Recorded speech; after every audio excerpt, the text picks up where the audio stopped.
vamos a ver toda la parte práctica, ya una vez que entregamos los equipos, qué hacer con ellos. Vamos a ver aquí el temario. Muy rápido vamos a ver el fundamento de operación, que bueno, ya lo vimos en el anterior. En lo que nos interesa aquí es la parte práctica, donde empezamos con el tema de dimensionamiento, cómo hacer un cálculo de manera práctica, con sus consideraciones, como es lo ideal, haciéndolo mediante un estudio de calidad de potencia o calidad de energía, el tema de la instalación, las normas que rigen la instalación, algo bien importante y que es bien fundamental, el tema de los TCs, que es un punto que es una debilidad muchas veces para algunos instaladores, y la programación muy básica del controlador, así como algunas otras consideraciones ahí extras. Bueno, nada más repasamos muy rápido el tema del fundamento de operación, además tener consideración cómo opera un banco de capacitores, adelantando las formas de novedad de la corriente. Esto en contraparte de lo que es un motor, que es atrasar. Entonces, recuerda que un factor de potencia adecuado y que de mayor eficiencia es uno que tiene un desfase cero. Entonces, así equilibrio entre cargas inductivas y capacitivas, debemos de llegar a este desfase cero. Bueno, teóricamente, de manera práctica, lo podemos hacer muy cercano a este valor. Bueno, aquí empezamos la parte de operación. Quise iniciar con este diagrama para empezar a ver cómo es que fluye la corriente de un capacitor en un sistema eléctrico. Hay que considerar lo siguiente, que como vemos ahí en el diagramita, el flujo de corriente va del banco de capacitores o el capacitor a la fuente. Entonces, por ahí quienes han tenido la oportunidad de ir a medir un banco de capacitores con un amperímetro que tenga la capacidad de definir el sentido de la corriente, se va a poder dar cuenta de que la corriente fluye, bueno, si lo conectamos a como conectaremos un motor o como mediríamos un motor, lo vamos a ver negativo. ¿A qué vamos con esto? De entrada, al ser un flujo de corriente del banco o del equipo a la fuente, todos los beneficios o todos los parámetros que vamos a cambiar mediante el banco de capacitores va a ser a partir del banco de capacitores hacia la fuente. Por ejemplo, aquí en el diagrama tenemos una parte de compensación central mediante un banco automático, el cual sus beneficios, la regulación de factor de potencia, la liberación de corriente en los buses del tablero, vamos a ver a partir del banco hacia el transformador.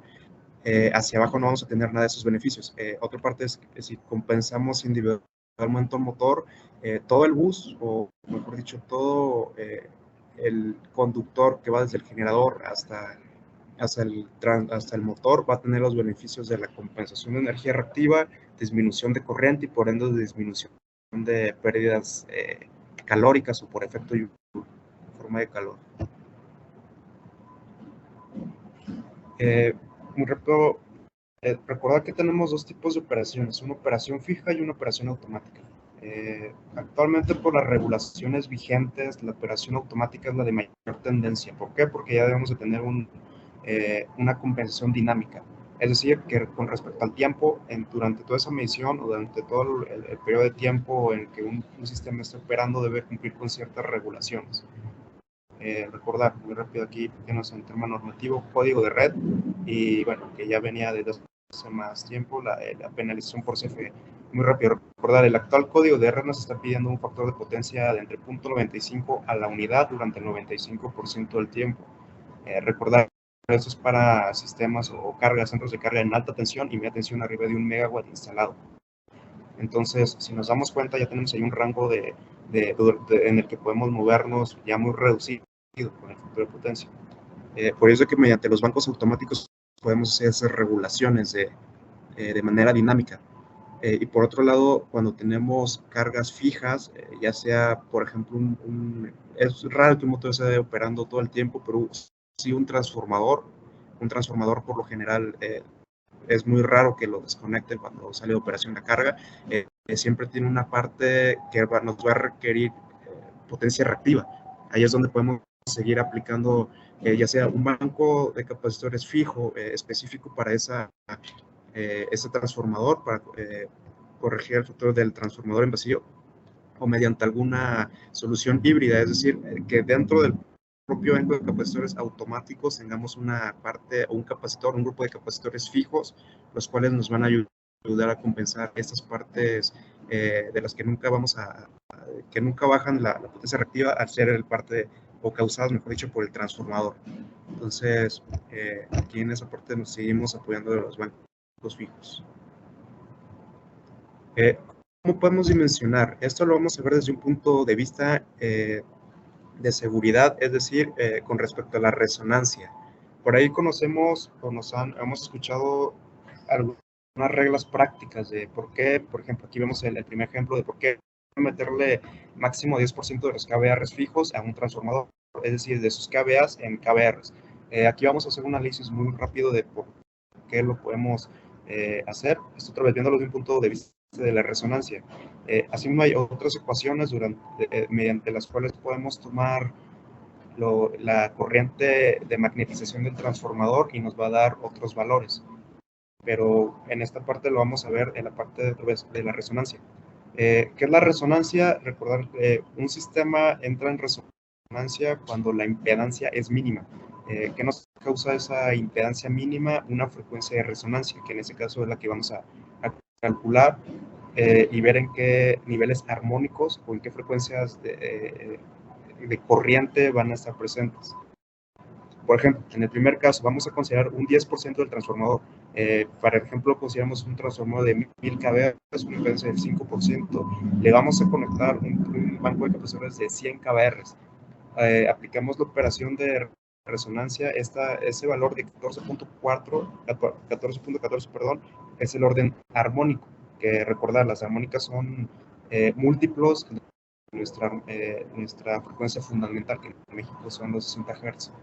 Entonces, si obtuvimos ese valor, tenemos los 14.14 nuestro orden armónico, lo multiplicamos por el 60 Hz, vamos a tener una resonancia de 848 Hz. ¿Qué quiere decir eso? Que cuando se presentan corrientes de ese orden, vamos a generar una impedancia mínima en el sistema. ¿Qué quiere decir eso? Al tener una impedancia mínima, únicamente nos vamos a quedar con la resistencia del conductor, del cobre, de los cables. La corriente va a tender a infinito y la tensión tiende a cero. Entonces, por lo general es una de las principales causas de falla en sistemas, sobre todo electrónicos, que son más sensibles. Entonces, aquí podemos ver que, bueno, como antecedente, en un sistema industrial, los principales niveles armónicos es quinto, es decir, aquí un valor de 5, 7. En sistemas eléctricos, sistemas industriales trifásicos. Entonces, si aquí vemos que un banco de 100 nos da un valor de 14, ya es muy alto, estamos relativamente seguros arriba de esos valores todavía. El siguiente punto es otra reglita práctica que nos dicen, cuando requerimos ya bancos automáticos sin reactor o sin filtro de rechazo de armónicas, nos dicen métele el 30% de los kVAs en kVAs. También sale de esta reglita, de esta ecuación, viéndolo otra vez desde el punto de vista de resonancia, para evitar esas sobrecorrientes en el sistema que podemos dañar equipos sensibles. Entonces, aplicando la misma ecuación, en este caso vamos a agarrar un 30% del transformador, de la capacidad en kVAs, en kVAs del transformador, nos va a dar una frecuencia, un orden armónico de 7.7, una frecuencia de 466 Hz. Es decir, en este punto ya podemos tener, nos acercamos a una armónica que está presente en sistemas eléctricos.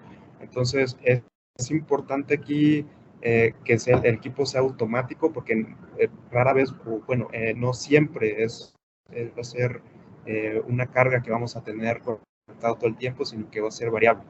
Pero si nos damos cuenta, ya estamos en el límite de una armónica que ya es de las más comunes, que es séptima. Entonces, es de ahí que necesitamos poner únicamente al 30%. Y para el siguiente caso, igual otra regla práctica de mételas al 75% de kVAs en kVAs, mediante bancos con reactores de rechazo de armónicas. Esto por lo mismo, en este caso, vamos a hablar de un reactor de rechazo que está sintonizada a rechazar quinta armónica. Entonces, aquí ya nos estamos acercando a esa quinta armónica, pero ya tenemos esa protección para evitar las resonancias.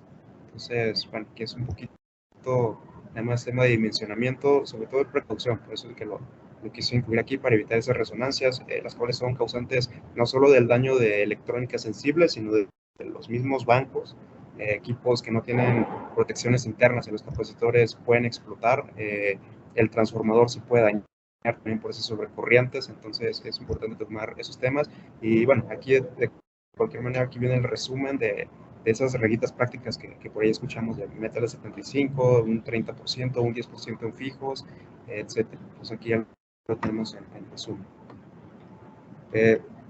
Otro dimensionamiento muy práctico es mediante el recibo de CFE.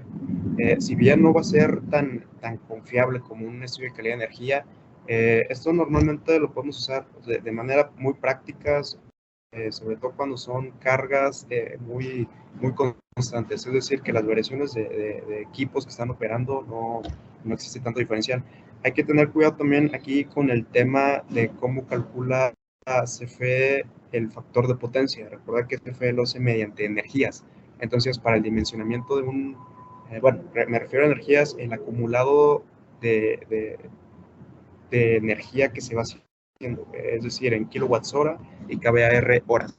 Entonces, hay que considerar esa parte. No obstante, haciendo el cálculo mediante demandas, nos da un valor muy cercano a lo que podría ser un banco de capacitores. ¿Cómo lo hacemos? Tomamos en nuestra parte, en la parte de atrás de nuestro recibo de CFE para sistemas de media tensión hacia arriba, tenemos esta tablita donde nos indica primero los periodos de facturación por meses. Aquí, bueno, nos aparece 2 meses, abril y octubre por el cambio de horario, que bueno, a partir del próximo año va a venir únicamente los 12 meses. Tenemos la demanda máxima y el factor de potencia, que para ese caso son los datos que nos interesan. Entonces, ¿qué hacemos? Bueno, y veíamos en otro webinar de dónde sale esa formulita, la fórmula general para calcular un banco de capacitores o corrección de factor de potencia, donde tenemos la potencia, que en este caso podemos considerar la demanda, tenemos un factor de potencia inicial, que es el que va a venir aquí en nuestro recibo de luz, y nuestro factor de potencia final u objetivo, que es al que queremos llegar. Aquí les pongo la formulita en Excel. Actualmente, pues es mucho más fácil hacerlo de esta manera. Entonces, si copiamos y pegamos esta formulita en Excel, únicamente va a ser cuestión de meter datos. Entonces, ¿qué hacemos? Es básicamente aplicar esta potencia, nuestra potencia de demanda, en nuestro factor de potencia actual y nuestro factor de potencia objetivo. Todos estos son valores que tenemos en nuestro recibo, a excepción del objetivo, que eso ya va a depender de a qué niveles de factor de potencia queremos llegar. Aplicamos la fórmula y nos va a dar valores de kVAR necesarios para compensar esa energía reactiva a nuestro factor de potencia objetivo. En este caso, el máximo de los 12 meses en estudio fue de 101 kVAR para un factor de potencia de 0.98. Entonces, pues vaya, aquí ya podemos darnos una idea de más o menos qué banco de capacitores podemos utilizar. Aquí de manera didáctica coloqué un precio estimado para, bueno, aquí hay que revisar más características según el banco, pero y puse un precio estimado de un costo de un equipo de esta potencia. Y algo que podemos hacer con el recibo de CFE es nuestro retorno de inversión, que para los que se dedican al tema de distribución, al tema de mantenimiento, que al final de cuentas lo que requerimos es economizar todo el dinero que se pueda, podemos ver nuestro retorno de inversión. En promedio, un banco de capacitores, su retorno de inversión es de máximo un año. Va a depender de muchos factores, pero muy en promedio, o las condiciones más comunes es de que el retorno sea de un año. Entonces, posterior a eso, esos ahorros, bueno, de entrada va a ser el ahorro mensual de lo que nos vamos a evitar de penalización, más el ahorro, o mejor dicho, bonificación que nos va a dar Comisión Federal de Electricidad. Pues, bueno, ahí va a ser un ahorro que vamos a tener directamente en nuestros sistemas. Como decía, lo anterior y lo que estamos viendo es de manera muy práctica, algo para hacer algo muy más específico y mucho más adecuado, a más detalle, es un estudio de calidad, entonces que ahorita lo vamos a revisar también. También podemos hacer dimensionamientos directos a los motores, esto para compensación del motor individual. Básicamente es la misma fórmula que veíamos anteriormente. Aquí debemos de considerar la parte de la carga, o podemos considerar como factor de servicio, que es la carga al porcentaje de carga al que va a operar nuestro motor, la potencia de nuestro motor. Esta parte de la fórmula es lo mismo, tenemos la potencia y factores de potencia inicial y objetivo.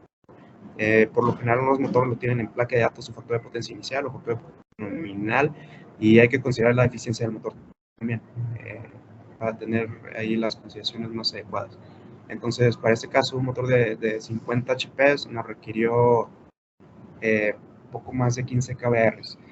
Hay una regla práctica que si esta ecuación la replicamos a diferentes potencias, nos va a dar algo muy cercano a una tercera parte en kbr de HP. Es decir, aquí quedó ligeramente abajo de 50 HP, requerimos 15 kbr, pero está muy cercano a ese orden. Entonces, si podemos hacer ese ejercicio a diferentes potencias, o incluso si no tenemos acceso a una calculadora para poder hacer ese cálculo, podemos decir de pronto que es aproximadamente una tercera parte de los HPs en kbrs. Eso es algo muy práctico. La siguiente parte, bueno, aquí no hay mucho que decir, es un estudio de calidad de energía. ¿Por qué no hay mucho? Porque básicamente el estudio ya nos va a dar todo el análisis completo, nos va a dar ya el dimensionamiento hecho del equipo. ¿Qué consideraciones hay que tomar? Hay muchos estudios en los que se basan únicamente en los kbrs máximos, es decir, pueden tomar este valor. Por ejemplo, aquí en el ejemplo tenemos tal vez un punto máximo de un 90 kbrs. Y sí, lo podríamos tomar, esto considerando que es para un factor de potencia unitario, porque aquí prácticamente lo que queremos hacer es mitigar toda esta potencia reactiva, mandarla a cero. No obstante, es importante ahí aplicar la formulita y aplicar un factor de potencia que cumpla con la norma, porque económicamente nos va a ser más eficiente. Es decir, si bien no voy a tener un factor de potencia unitario, puedo tener un factor de potencia 0.8 con un equipo más barato, seguramente, y bajo los cuales ya estoy cumpliendo con la normatividad vigente. Entonces es importante. ¿Cómo podemos aplicar esa fórmula? Lo mismo, tenemos potencia, tenemos nuestras tendencias de potencia, nuestros factores de potencia actuales, de potencia 1, obviamente ya nosotros definiremos el factor de potencia 2. Ahí podemos tomar como ejemplo las mediciones que se hacen para un estudio de código de red, los cuales son 5 minutales, es decir, cada 5 minutos vamos tomando un muestreo, o mejor dicho, es ya el resumen en esos 5 minutos que se midió entre máximos, mínimos y promedios. Entonces nosotros en nuestros analizadores de redes por lo general nos dan esas mediciones 5 minutales a las cuales podemos aplicar la formulita que en un Excel lo podemos meter y podemos hacer un barrido de todas las mediciones. Es decir, vamos a hacer este cálculo para cada muestra tomada. Esto ya nos va a dar un banco de capacitores o unos kbrs mucho más adecuados a nuestro factor de potencia objetivo, y que nos va a dar todas las condiciones prácticamente. Por ejemplo, en este caso, aquí, de manera visual, podríamos ver que podríamos tener un banco fijo de 40, un paso fijo, perdón, de 40 kbrs. El resto podemos dimensionar tal vez un banco de 80 kbrs totales. Entonces puede ser un banco híbrido de 40, es decir, 40 kbrs fijos, 40 automáticos, para compensar toda la parte dinámica. Entonces, muy en general es eso. Hay equipos, hay ciertos analizadores de redes que ese análisis ya no lo pueden dar, ya nos dan cuál fue tu valor máximo. ¿Y por qué nos vamos a ese valor máximo? Porque va a ser la máxima potencia requerida por el banco de capacitores. Entonces, para no quedarnos cortos, siempre hay que irnos a esos picos, esos valores máximos. Entonces, muy en general, un estudio de calidad de energía podemos analizarlo de esta manera. Es muy sencillo, obviamente quienes saben hacer estudios de calidad de energía van a tomar muchas más consideraciones seguramente. Pero bueno, ahorita lo vamos de una manera muy rápida, muy práctica, y en resumen podríamos tomarlo de esta manera. Ok, ya definimos, ya sea mediante un recibo de CFE, mediante placa de datos de motores, o mediante un estudio de calidad de energía, la potencia de nuestro banco, ya sea, también ya pudimos saber definido si va a ser fijo, si va a ser automático. Lo siguiente es ver si requiere o no reactores de rechazo de armónicas. Actualmente la tendencia en el mercado es de que todo se está migrando, que la mayor parte de bancos, al menos aquí en BEC que suministramos, la mayor parte ya van con reactores de rechazo de armónicas. Y esto, bueno, es muy fácil de explicar, porque básicamente las armónicas son generadas por electrónica y potencia, que es, bueno, que está referida a todas las nuevas tecnologías. Entonces, evidentemente todas las industrias se están modernizando mediante robots, sistemas, arranques suaves, control electrónico, por ende ve ese crecimiento también de las armónicas. Ok, entonces ahora ya tenemos la parte de potencia, ahora hay que ver el análisis de armónicas. Esto va referenciado a equipo BEG, los cuales nuestros capacitores pueden soportar hasta el 10% de distorsión armónica de corriente sin necesidad de filtrado alguno. Es decir, sin derrateo o pérdidas de tiempo de expectativa de vida, va a seguir bien. Entonces, hasta 10% de distorsiones armónicas de corriente podemos ocupar ya sea bancos sin reactores, automáticos o fijos. Lo siguiente es este rango donde ya prácticamente un buen porcentaje de las cargas se colocan, que es arriba de 10%, abajo de 30%. En estos casos ya será necesario colocar reactores de rechazo de armónicas bien seleccionados. Pues ahorita vamos a ver cómo se selecciona. ¿Por qué? Porque de esta manera ya protegemos tanto resonancias, vamos a proteger o a optimizar la expectativa de vida de nuestro capacitor, y en general vamos a evitar calentamientos en el capacitor, que bueno, esas corrientes, por decirlo de alguna manera, armónicas o parásitas, van a afectar de muchas maneras al capacitor. Entonces, mediante el reactor de rechazo lo vamos a proteger y vamos a optimizar. Es muy importante optimizar nuestra expectativa de vida útil de los capacitores. Algo igual, dentro de la práctica muy común es de que muchas llegamos a conectar bancos sin esas protecciones, sin reactores de rechazo, a sistemas que quedan por arriba de lo que aquí especificamos, incluso de lo que la placa de datos del capacitor te especifica que puede aguantar en armónicos. Entonces hay que considerar que ni nosotros ni cualquier marca te va a aceptar una garantía bajo estas condiciones. ¿Por qué? Porque aquí el cliente es quien ya lo está, o el usuario es quien ya lo está exponiendo al capacitor a condiciones fuera de la normal de la operatividad del equipo. Es decir, ya quedó fuera de sus rangos nominales. Entonces es importante. Entonces, aquí importante, es necesario usar reactores de rechazo. Y finalmente, cuando ya tenemos distorsiones armónicas de corriente superiores al 30%, hay que, de entrada, colocar sistemas de mitigación de armónicas, es decir, filtros activos, los cuales ya van a ser capaces de reducir esa distorsión armónica. Y bueno, ahí sería hacer un análisis un poquito más complejo para ver si es necesario compensar también. ¿Cómo vamos a compensar? Recordar, bueno, cuando interactúa un filtro activo con un banco de capacitores hay que tener ciertas restricciones en programación, en puntos de instalación, toda esa parte. Pero bueno, regresando a bancos de capacitores, arriba de eso ya no sería adecuado colocar un banco sin antes tener una mitigación previa de armónicas.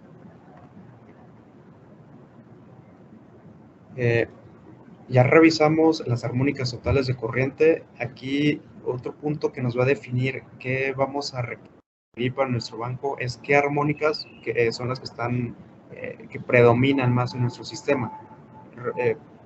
Hay un análisis en el que podemos verificar el por qué decimos que de sistemas trifásicos se obtiene quinta armónica, séptima armónica, novena, 11, por ahí, específicamente.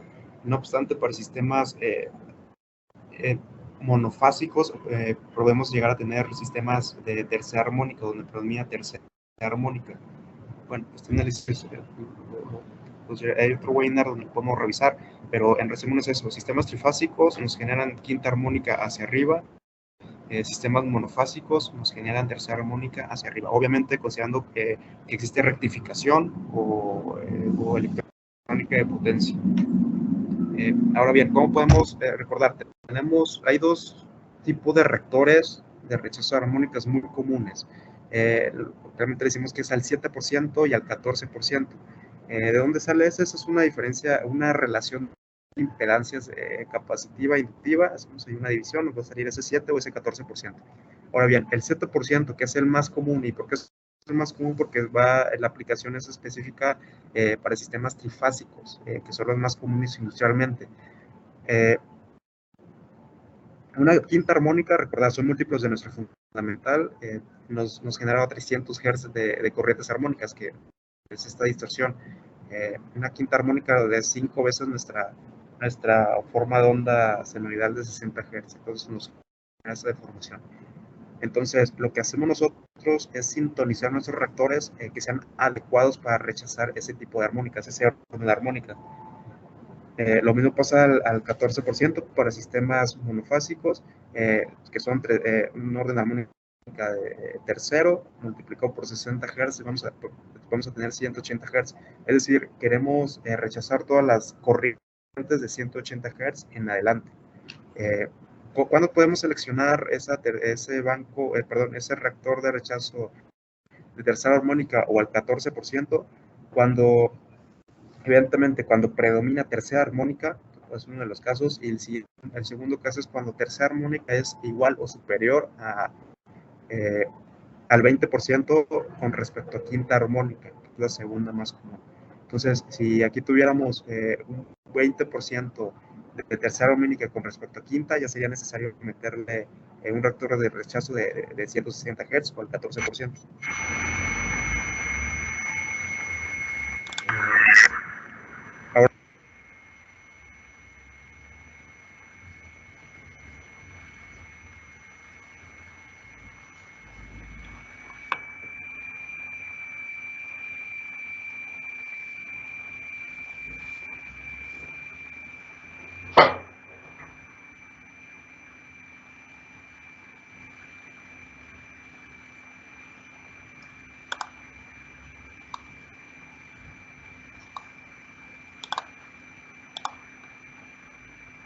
No se escucha, Gibran, no se escucha. Entró otra conversación ahí.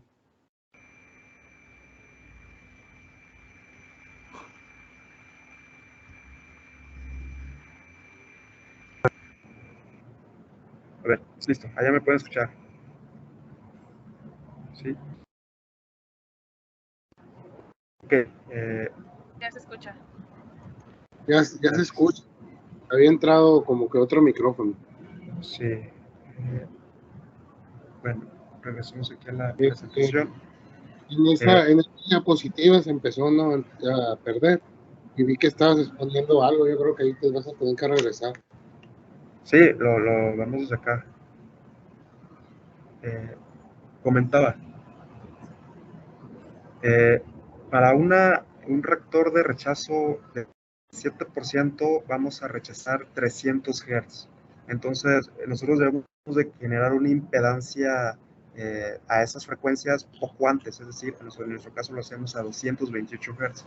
Entonces, a partir de 228 Hz hacia arriba, hacia frecuencias superiores, vamos a generar una alta impedancia, los cuales generan ese rechazo de las armónicas de frecuencias superiores, es decir, ahí vamos a rechazar corrientes a 300 Hz para 7%. Para el caso 14% es lo mismo. Tercera armónica representa 180 Hz, nos lo vamos a posicionar poco antes, poco abajo, en este caso 160 Hz. Es decir, a partir de este punto vamos a generar igual una barrera de alta impedancia a todas las frecuencias superiores a este valor. Entonces, en este punto nosotros es donde igualamos la frecuencia, que lo decíamos, igualamos la frecuencia, por decirlo así, al propósito, para que en ese punto que sabemos que va a ser una frecuencia en donde no debe existir armónicas del sistema, por lo cual no vamos a poder caer en resonancia, podemos generar esa barrera de corrientes armónicas o parásitas armónicas. Bueno, hasta aquí ya vemos de manera rápida el tema de dimensionamiento.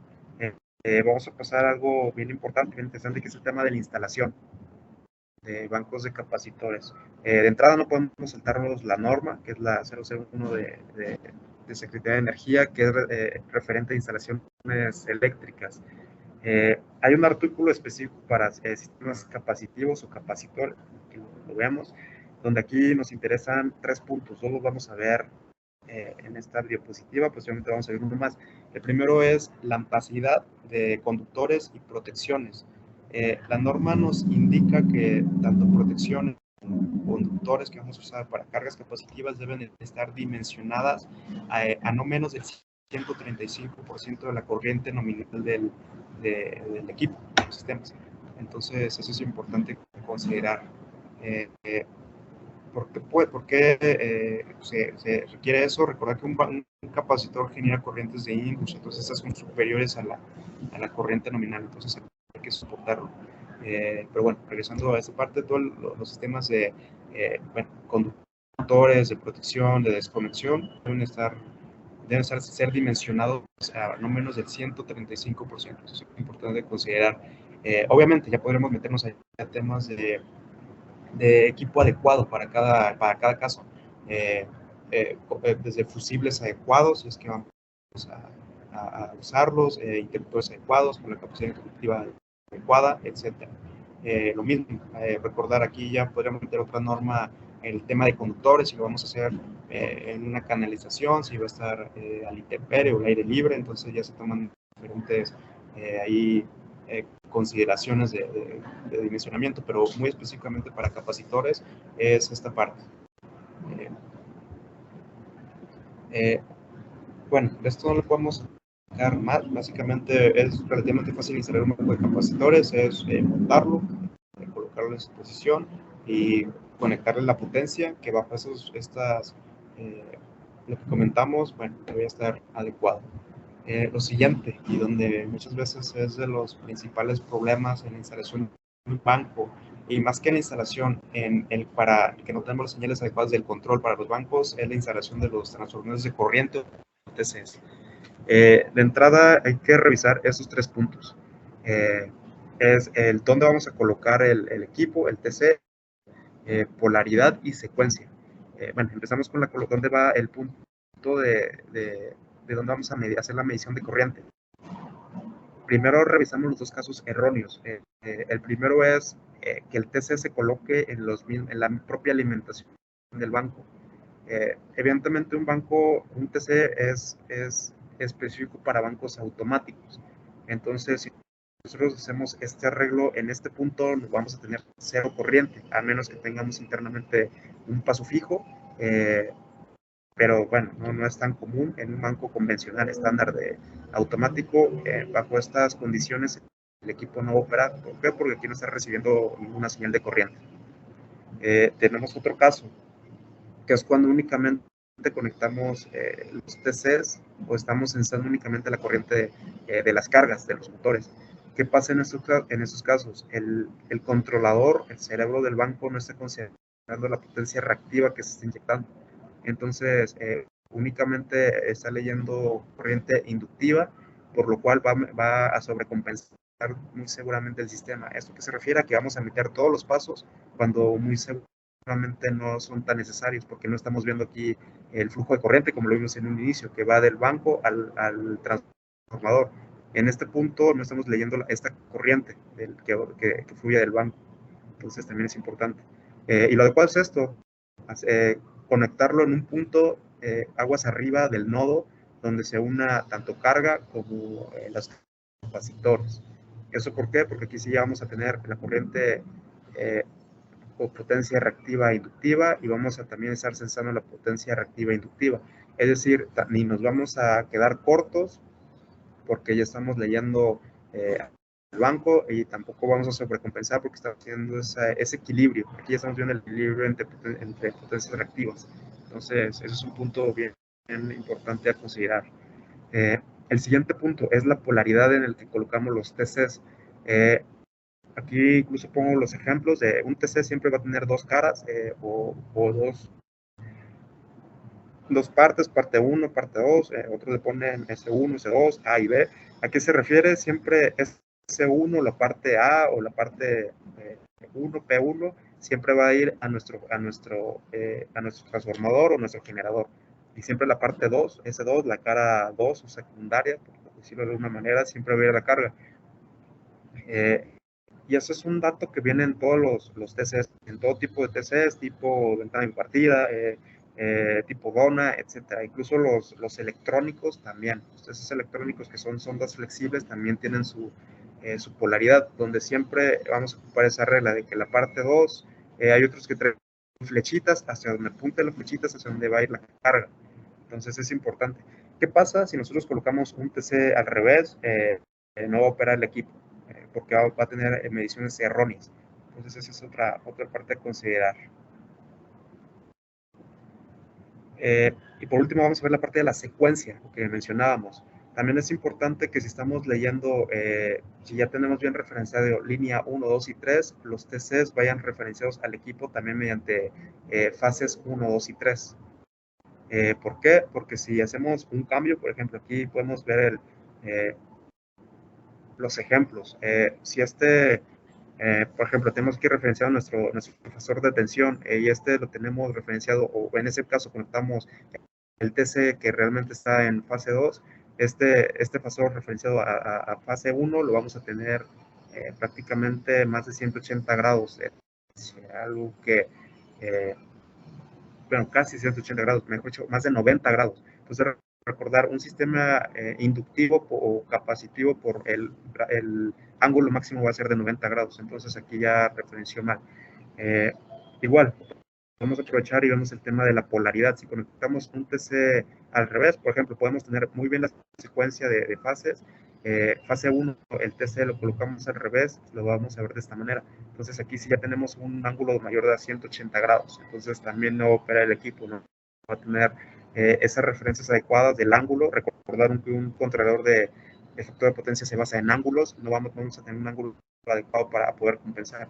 Entonces, en esos casos, el equipo no va a compensar, puede que no opere siquiera, o puede operar, pero con comportamientos fuera de los que estamos esperando para hacer una adecuada conmutación de los capacitores. Entonces, es importante revisar todas estas consideraciones. Otra vez, secuencia, polaridad y ubicación de TCs, es importante. Bueno, y quise agregar esta diapositiva. Si bien es un tema que yo creo que debemos de siempre tener considerado, es el tema de seguridad.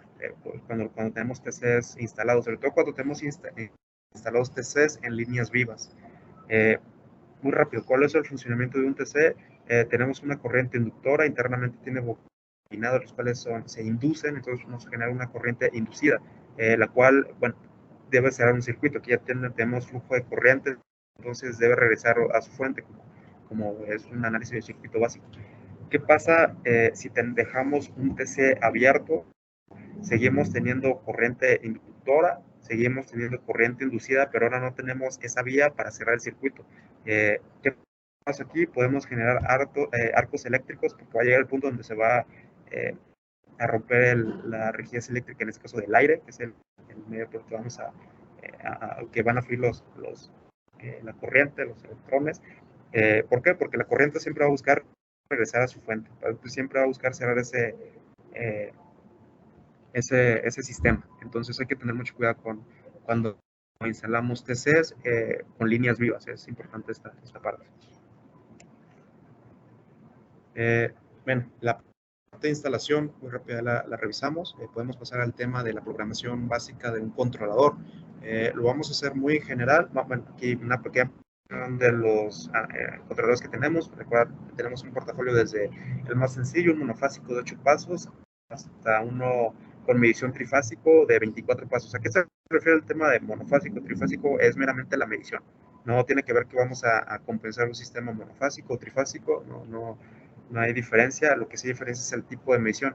En un sistema monofásico, el equipo únicamente requiere una señal de tensión o entre fases, ya sea fase neutro o fase-fase, y una señal de corriente. El equipo va a hacer cálculos internos considerando que es un sistema balanceado, entonces hay que tener cuidado con esa parte. Si tenemos sistema con un desbalance de corriente muy amplio, no es tan recomendable meterle sistemas con un controlador monofásico. Entonces, y bueno, y si sí, si llegamos a tener un equipo ya ahí, lo tenemos físicamente, lo queremos conectar a un sistema desbalanceado, siempre hay que recordar que el TC que vamos a tener disponible hay que conectarlo en la línea, en la fase de mayor corriente. Eso para no quedar subcompensado. Entonces, regreso. Un monofásico lo que hace es tomar esa lectura de una sola fase, considera que están iguales y hace cálculos, mientras que un trifásico directamente lee las tres fases, entonces no requiere de cálculos, son valores más reales de medición. Entonces, por ende, vamos a tener teóricamente una regulación de factores de potencia más adecuada. Y bueno, aquí les pongo otras características, dimensiones, cómo operan, etapas fijas, eso lo vamos a ver también, incluso el tema de lectura de armónicas, tensiones de recuperación, aquí lo tenemos. Ahora bien, una programación muy básica. Por lo general, todos los parámetros, cuando es un equipo ensamblado en nuestra planta, ya sale con toda la programación incluida. Básicamente lo que nosotros tenemos que hacer, y porque es un dato que no siempre tenemos disponible, es el radio de transformación o por la selección de TCs. Aquí pongo una tablita de selección de un TC. Recuerdo, un TC se selecciona en función de su corriente máxima a medir. ¿De dónde podemos sacar esta corriente máxima, ya sea mediante un estudio de calidad de energía, donde vamos a poder ver de manera más adecuada esa corriente máxima? De manera práctica la podemos ver en la protección del equipo, no sé, si lo vamos a conectar en el circuito de un transformador, podemos irnos al interruptor, ver a qué punto va a dejar de operar, pues ya no va a existir corriente, entonces podemos tomar ese dato, o hay otro caso donde podemos sacar el dato a partir de la placa de datos del transformador. Ahí es una ecuación para despejar corriente, es decir, la corriente máxima al que va a ser expuesto el TC es la que vamos a seleccionar como dato primario. Adicional a esto, los fabricantes nos piden por ahí tener una recomendación de que el equipo funcione para ahí entre un 80% de su corriente máxima. Es decir, ya que tenemos ese valor, ya vimos nuestro valor máximo de corriente, multiplicarlo por 1.25 para ser dentro de esos valores. Obviamente, este dato va muy específico por fabricantes. Hay quienes nos dan otros valores para dar una medición más exacta. También hay que por eso de detalle. Pero de manera muy práctica es lo que generalmente nos encontramos. Ahora bien, ya seleccionamos nuestra corriente máxima, nuestra corriente o primaria, nuestra corriente secundaria, la de que vamos a tener señales, que vamos a tener lectura, para nuestros equipos va a ser siempre de 5 amperes, que vaya, en el mercado es lo más común, en una relación de secundaria de 5, es decir, en este caso, en el ejemplo, 2000 a 5. Lo que vamos a colocar en el controlador va a ser el radio eléctrico o la relación de transformación. ¿A qué se refiere ese? Va a ser la división entre el primario y el secundario. Por ejemplo, va a ser 2000 entre 5, nos va a dar un valor de 400. Por cierto, esta es la pantalla que nosotros cuando por primera vez energizamos el equipo nos va a aparecer, donde, bueno, aquí si nos damos cuenta lo más relevante va a ser esa parte del radio de transformación. ¿Por qué? Porque, bueno, idioma no es relevante idioma, fecha y hora no son relevantes para la operación del equipo, como si lo es el radio de transformación. A menos que tengamos equipos en media tensión, hacer una compensación en media tensión que se puede hacer mediante TPS, vamos a ocupar este valor que es el radio de transformación pero de tensión. Entonces, para sistemas de baja tensión, que es lo más común, dentro de lo más común, bueno, se mantiene igual. Y el número de pasos internos del equipo, que como mencionas, es un equipo que nosotros fabricamos, ya va a venir esta programación. Entonces, básicamente con esto podríamos energizar ya el equipo, podemos echarlo a arrancar, a andar en automático y listo, ya empezó a operar el equipo. Ahora bien, no obstante, vamos a ver todo lo que va detrás, toda la programación que se hace, porque muchas veces hay clientes o usuarios finales que únicamente nos compran el puro controlador, entonces lo tienen que programar desde cero. ¿Qué se necesita? Es fácil, al final de cuentas, el menú anterior lo vamos a ver previamente, eso es algo que siempre va a estar.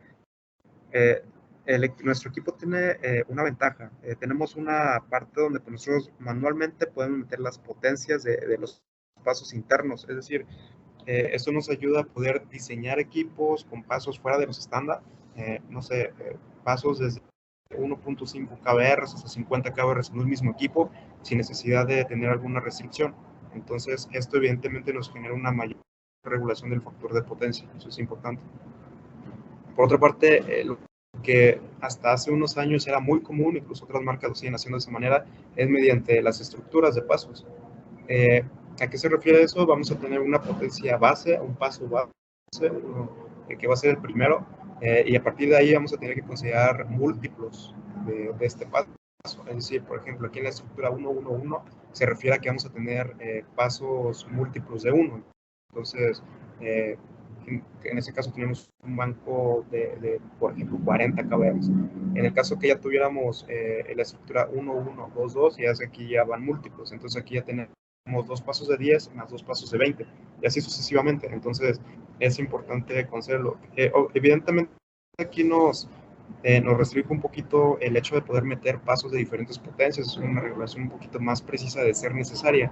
No obstante, es algo mucho más fácil de hacer. Aquí es un poquito más de trabajo de tener que meter todos los pasos, potencia por potencia. Aquí únicamente seleccionamos la potencia del primer paso, número de pasos y la estructura. Es decir, en el caso de que todos los pasos sean iguales, presionamos esta opción y listo, terminó la programación de los pasos. Entonces hay que considerar. Lo siguiente, dentro de los menús, igual, es parte, aquí lo coloco, el tercer punto que es de la norma, son los tiempos de descarga de los capacitores. Recordar, un capacitor, cuando se le inyecta tensión, almacena esa tensión internamente para posteriormente, bueno, ya que tenga carga conectada, un circuito se cierra, inyectar la corriente. No obstante, bueno, siempre vamos a tener ese almacenamiento de tensión. Por lo cual siempre es necesario tener un medio de descarga de los capacitores. En ese caso, nuestros equipos siempre vienen incluidos ahí las resistencias de descarga de capacitores, las cuales descargan el capacitor bueno, incluso aquí un poquito más rápido que lo que indica la norma. La norma nos indica que un capacitor se debe de reducir a menos de 50 volts en un minuto. En nuestro caso, para un capacitor de 480, cumplimos que no se condicione en 30 segundos. Es decir, a la mitad de tiempo. ¿Por qué nace esta necesidad de tener ese tiempo de descarga? Recuerdo otra vez, un capacitor al almacenar energía, tensión, se convierte en una fuente de tensión. Si ya tenemos nuestra fuente externa, nuestro generador, nuestro transformador inyectando tensión o con una tensión ahí específica, y le vamos a inyectar otro generador de tensión que va a sumar, pues básicamente es eso, es una sumatoria de tensión. Por ahí existe una curva, en el código de red ya no la contempló en esta segunda versión. En el código de red anterior existía una curva que era la curva ITIC, la cual nos indicaba que los equipos deben operar de manera permanente en un rango de más o menos 10%, y que bueno, eso es algo que igual es muy común escuchar. Entonces, ¿qué pasa si reducimos un sistema 480, que tenemos el 480 y no reducimos a menos del 10% o de esos 50 volts? Vamos a tener esa sumatoria. Entonces vamos a poder generar una tensión de más del 110% de la nominal, la cual puede dañar equipo sensible también. Entonces aquí nace esta parte. Aquí, como mencionaba, nuestros equipos aquí necesitan un tipo de descarga de 30 segundos únicamente, pues, para aquí considerarlo. ¿Qué va a pasar aquí? Cuando existe una conmutación de pasos, este paso que recién se desconectó no va a volver a conectarse hasta que tengamos esa tensión. Es decir, va a esperar los 30 segundos a que se descargue el equipo. Posterior a esto, va a volver a conmutar ese paso que ya está descargado. Entonces, es importante considerar. Algo bien importante, el modo de compensación. ¿Cómo queremos que haga nuestra compensación del equipo? Es decir, de qué manera va a meter pasos. El equipo tiene varias opciones. La primera es un programa inteligente, o PFW, que es el nombre del equipo. Este equipo, bueno, tiene una ligera desventaja, que es a la calidad de energía. ¿Por qué? Porque este equipo, en su afán de hacer ese tipo de programa, perdón, en su afán de hacer una regulación muy exacta, inyecta grupos de pasos. Es decir, hace combinaciones, por ejemplo, si el sistema requiere 80 kbr, va a meter esos 3 pasos en un solo momento. ¿Eso qué nos puede generar, o sea, son 80 kbr conmutados, nos pueden generar ahí variaciones de tensión por la corriente, entonces hay que tener cuidado. Pero bueno, de manera muy teórica, sí, lo hace muy bien. Mete los pasos, el grupo de pasos más adecuados en la regulación para el factor de potencia que requerimos. La siguiente opción es el secuencial ascendente. En este tipo de programación, el equipo va a empezar inyectando los pasos más pequeños. Del más pequeño al más grande, aquí sí ya lleva tiempos de espera. Entonces, también es una opción. La tercera opción, que es la que sale de fábrica, porque consideramos que la más adecuada es la de secuencial descendente. En este caso, el equipo lo que hace, al igual que el programa inteligente, es inyectar, en este caso, la potencia más cercana a la necesaria, pero con tiempos de activación. Es decir, no metemos a todo el grupo de pasos, sino si requeremos esos 80 cabras que mencionábamos, metemos un paso de 30, pasan ciertos segundos, otro de 30, posiblemente otro lapso de tiempo, y mete los 20. Entonces, ya llegamos, si se tardó unos cuantos segundos más, pero no tuvimos problemas de calidad de energía porque no conmutamos tanta potencia en un solo momento. Entonces, consideramos que es la más adecuada para la programación. También tenemos un par de opciones más, que es modo lineal y modo circular. Modo lineal se refiere a que va a empezar con el primer paso y ese primer paso va a ser el último que va a salir. Es decir, empezamos con 10, 10, 20, 20, 30, 30, el primero que va a salir va a ser 30, o bueno, en el sentido contrario, 30, 30, 20, 20, 10, 10. Ahí hay que tener cuidado con el desgaste de los capacitores. En este caso, evidentemente, el de 10 va a tener el mayor desgaste, a ser siempre conmutado.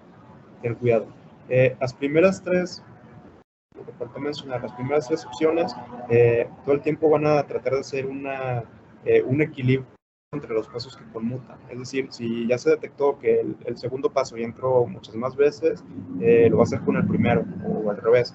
Incluso tenemos ahí dentro del sistema, del controlador, un menú donde podemos hacer esa revisión de cuántas veces se ha conmutado cada paso, incluso donde vamos a poder visualizar el tiempo en el que ha estado activo cada paso, y nos podemos dar cuenta que usando los primeros tres programas vamos a tener una operación muy similar de todos los capacitores. Entonces, igual hay que considerar. Modo circular, lo que hace es que activa la primera etapa y al mismo tiempo va a ser la primera que va a desconectar. Es decir, empieza con 10, 10, etcétera, y empieza a desconectar ahora, por decirlo así, de izquierda a derecha, no de derecha a izquierda como en el anterior.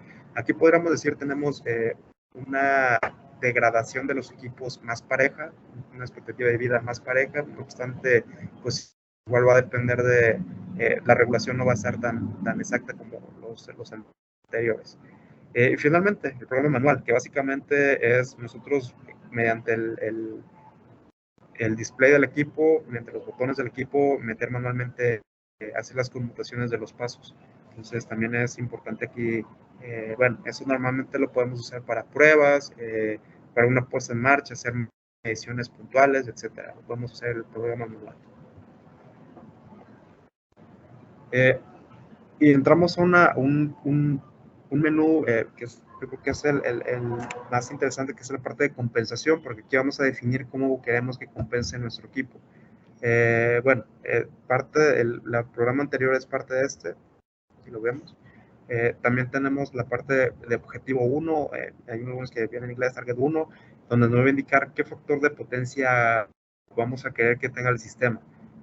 Aquí muy rápido voy a hacer referencia al objetivo 2. El equipo tiene la capacidad de recibir una señal externa bajo las cuales pueden cambiar las condiciones. Es decir, puedes tener un objetivo 1 cuando está en operación con un transformador normal.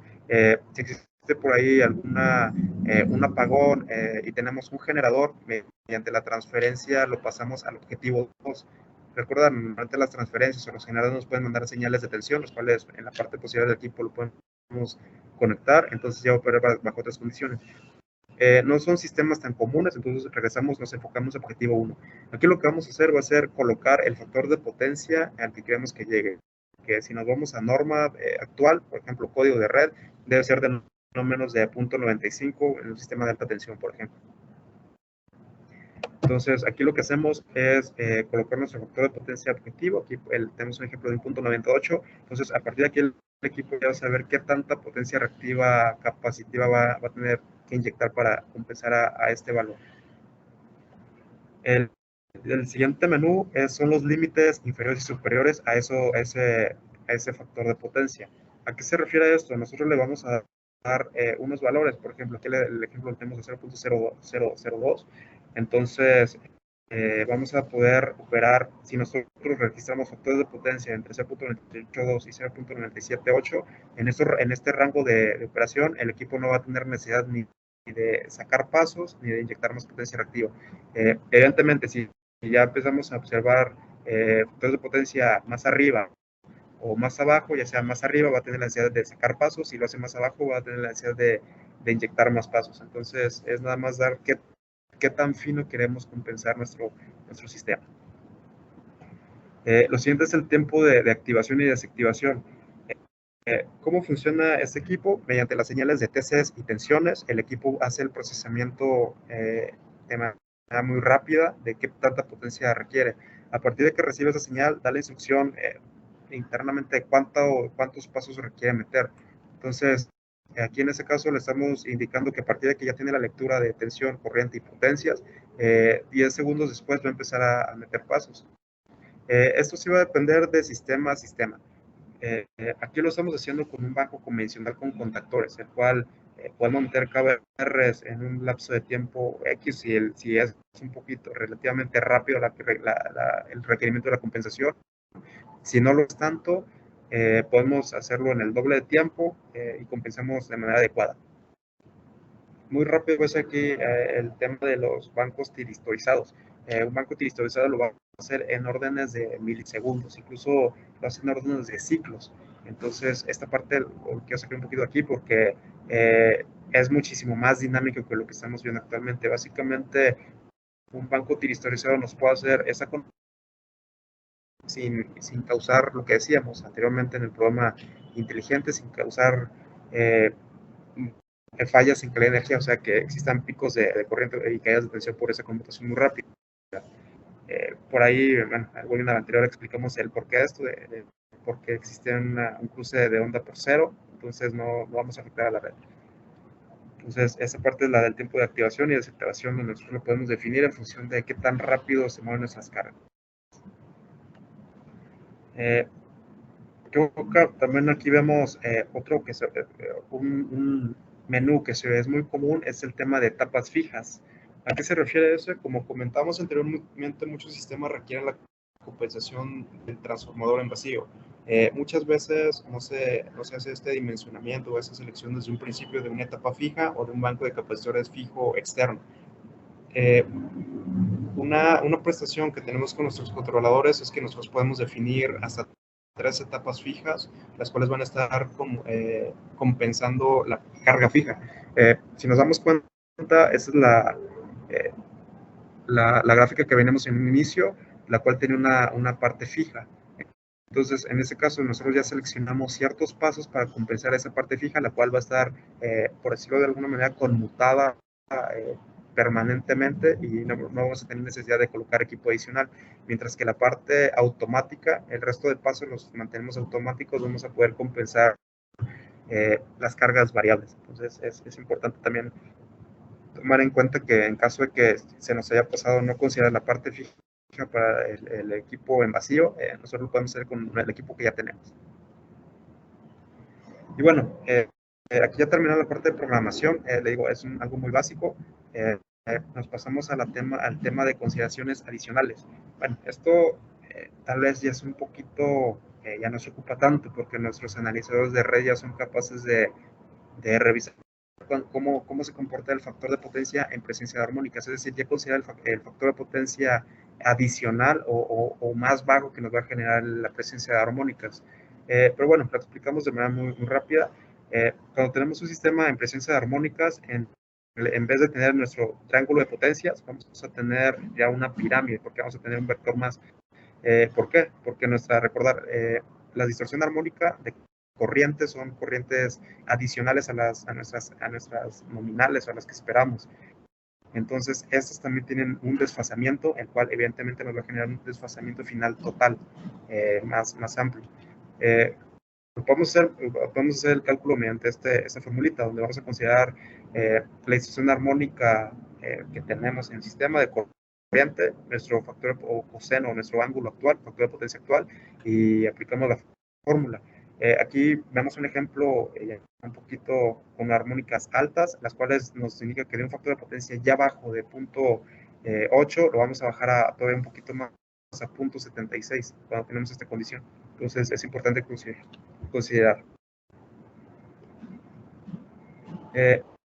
Otra parte bien importante es qué pasa cuando tenemos conectados reactores en nuestros equipos. Hay muchas veces no conocemos que existe una sobretensión generada por el reactor. Muchas veces para usuarios finales, los cuales requieren falló por alguna manera, por alguna razón, un capacitor, requieren cambiarlo. Muchas veces llegan y nos piden la tensión de red 480 volts, cuando realmente para equipos con reactor se requieren tensiones, un capacitor con tensión superior. ¿Esto por qué? Porque, como decía, el principio de operación de un inductor nos genera una elevación de tensión. Entonces, básicamente lo que tenemos aquí es un inductor, lo cual nos va a generar esa elevación.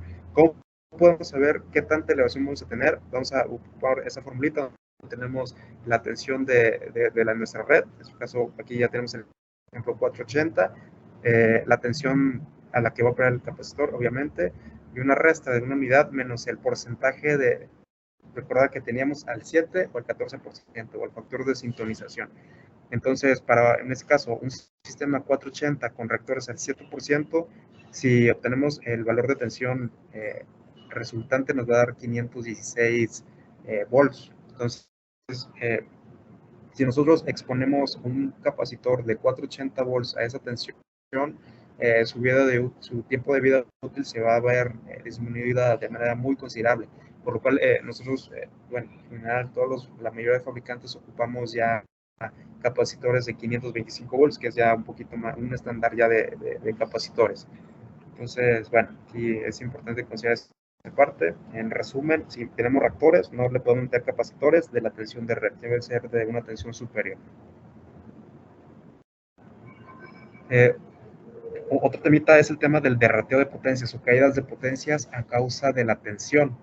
Muchas veces nosotros damos por hecho que si tenemos un sistema 440, 460, 480, podemos tener un equipo estándar de 480, pero no siempre tenemos la consideración de que si metemos un capacitor a una tensión inferior, que eso lo podemos hacer sin problema, pero al mismo tiempo vamos a tener caída de potencia del capacitor.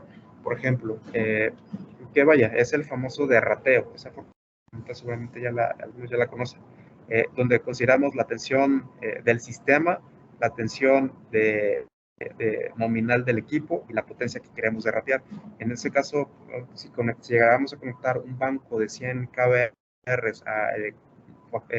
con tensión nominal 480 a un sistema 440, vamos a tener una pérdida de poquito más del 15% de su potencia. Entonces aquí ya nos va a dar 84 kVR. Esta misma lo podemos aplicar con el resto de tensiones, pero hay que considerar esta parte también. Y finalmente, tenemos qué pasa cuando nosotros dejamos conectados capacitores sobredimensionados, como lo veíamos hacer en un inicio, tenemos por ahí ciertas reglas prácticas. ¿Qué pasa de las resonancias y todo lo que ya platicamos? Podemos generar sobretensiones también.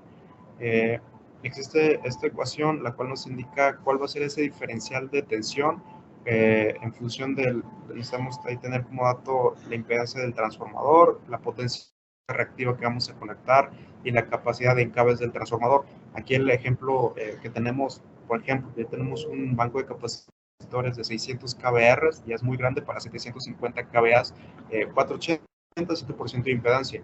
En este caso, si aplicamos la fórmula, nos va a dar un diferencial de 5.6% de la tensión nominal, es decir, vamos a tener tensiones de más de 500 volts.